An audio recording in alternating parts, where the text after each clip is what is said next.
Hi, beautiful light beings. It's a beautiful autumny day here in the Netherlands.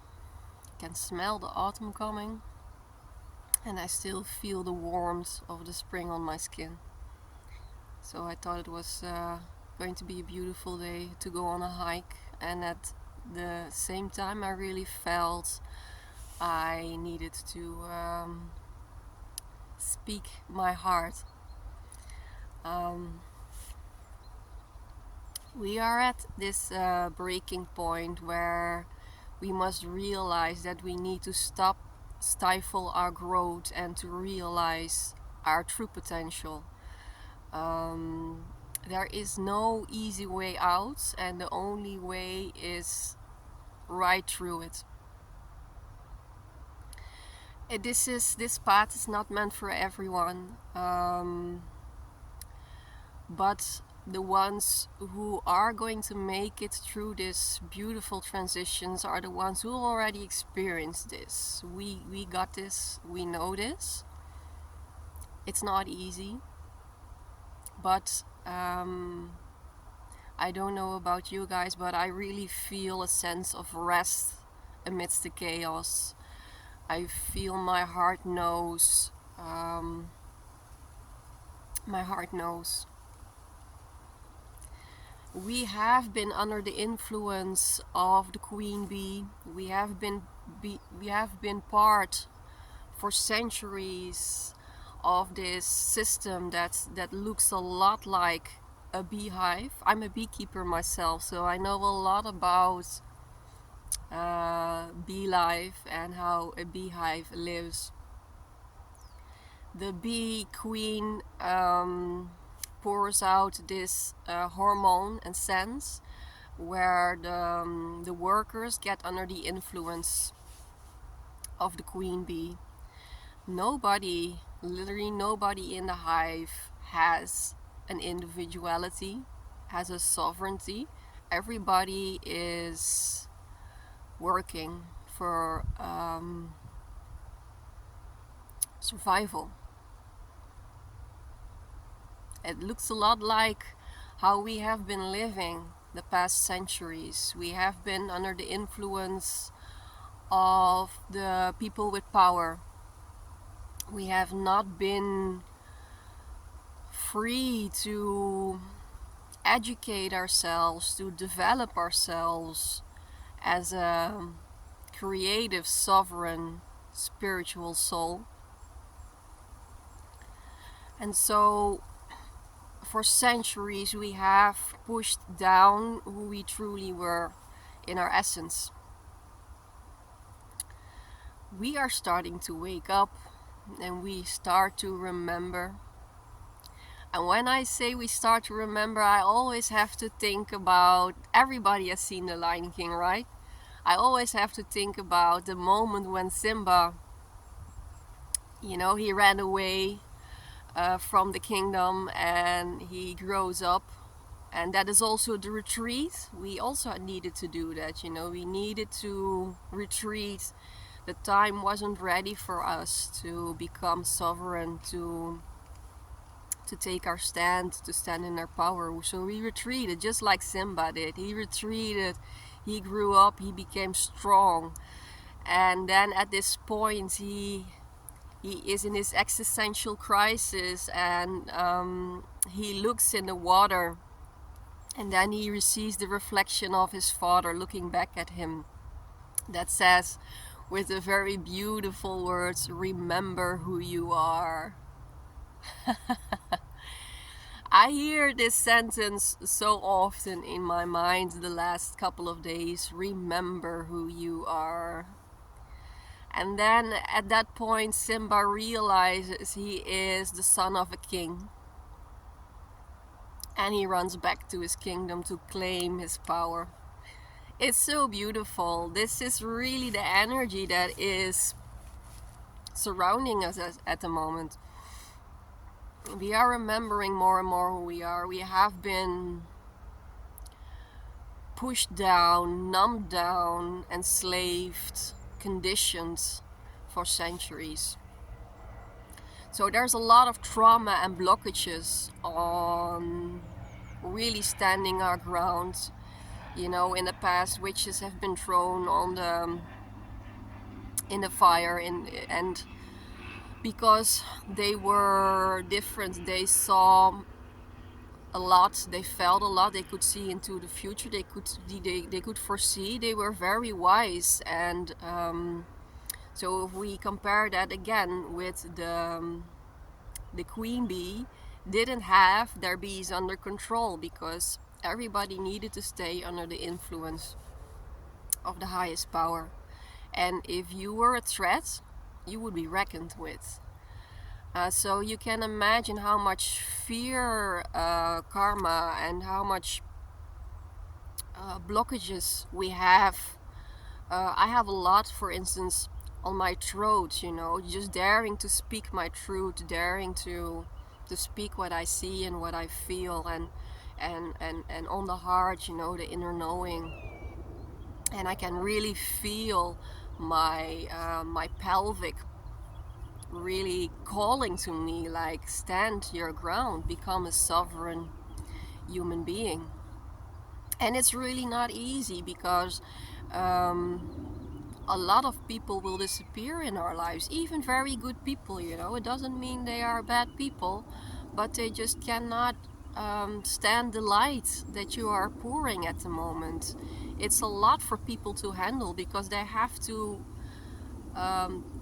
look at their shadow sides, not even because you do something very specifically, but just because of the way you are being. And don't take this as a way to even make your pain body bigger, but see it as it's just they cannot grow any further than they are at the moment. And you need to start walking your path alone, because it's when you are walking alone you are truly going to experience and see what you are made of. It's not when you keep looking back, when out of fear you keep holding on to certain patterns, to certain people, to certain habits that you know that are not going to bring you further, to really stand in your power. And we are being called to rise up as leaders. It is a responsibility, but it's a responsibility that you already chosen for. And you're going to, if you want it or not. Of course we have a choice, but when you keep looking back, when you keep holding on to things that you're supposed to let go of, your suffering is going to become bigger and bigger and bigger. So people might say you always have a choice and you make your future. In a way, that's true. But when your essence is so powerful and so alive, like our essence is, there really isn't much to move around with. Because if you choose to stay stuck, and you know it very well because you are too much awake to not feel the scratching and the friction of your soul, you know you're not where you're meant to be, and you know why you suffer, if it's mentally, emotionally, or physically.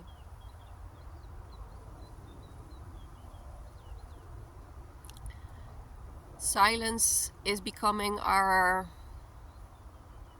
sacred church, is becoming our nurturing grounds, is where we find our sense of home, sense of belonging, because there we are in connection with Source, the most we can ever be. It's not where we move around in chaotic environments. It's not where we keep watching TV and try to pretend it's not there, that try to pretend we are not supposed to stand up, try to pretend that you're not feeling the call. It's not there. And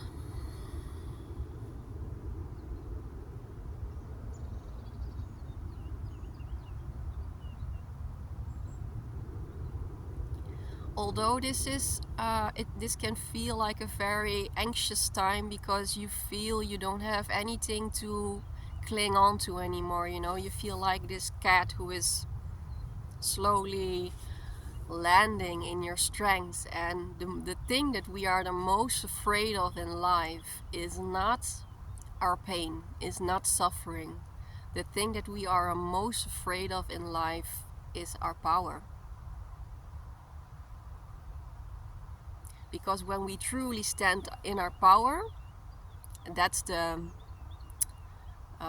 again, I think the duality in it. When we truly stand in our power, we are the most vulnerable. We are not vulnerable when we live a fake life.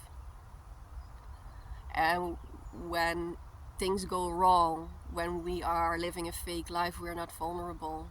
We are not vulnerable when we continue connecting from our masks to other people. When somebody walks away in our life, we're not vulnerable, because it's not truly us that people walk away from. We are the most vulnerable when we are truly stand in our sovereignty and in our power, because that's the material that we're truly made of.